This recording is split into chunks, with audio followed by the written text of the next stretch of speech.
Okay, I know you wrote an article, again, from the owners' meeting. Andrew Berry talking about how he feels about the forthcoming extensions for both him and Kevin Stefanski.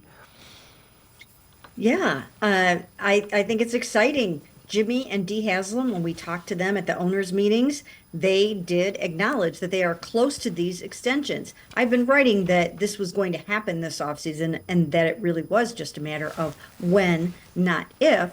But to hear Jimmy say we're close, I thought that was great. And so then we got an opportunity to ask Andrew about it. And of course, he's not going to talk specifically about the contracts themselves and how it's going and how long they're going to be and all that kind of stuff.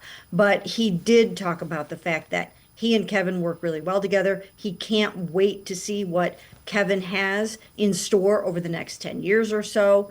And it's kind of exciting for Browns fans and for the organization that there is continuity, that they're not blowing it up after every year or after every 2 years like they had in the past. So it's good for everyone. You can build on what you did the year before, and you can kind of see how maybe this thing could end up in what they all really want, which is a Super Bowl. Yeah, and again, keep in mind, when Kevin Stefanski and Andrew Berry were brought in, that's coming off the 1-31 and that nonsense. They've been over 500. They've had a couple of 11-win seasons. And I'm sure now they view it as the job is perennial playoff team and go and win some playoff games. That's the next step in the evolution of the franchise.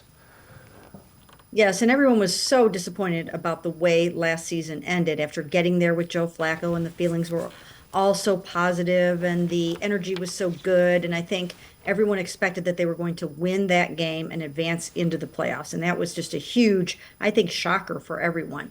But when you really look at it, they overcame so many injuries, and it was probably a lot to ask to think that they could go on the road and, and beat a team that's that good with kind of one hand tied behind their back with so many of their guys out. So we'll see how it goes this year. They've added some pieces. They haven't gone crazy in free agency, but they've added some role players.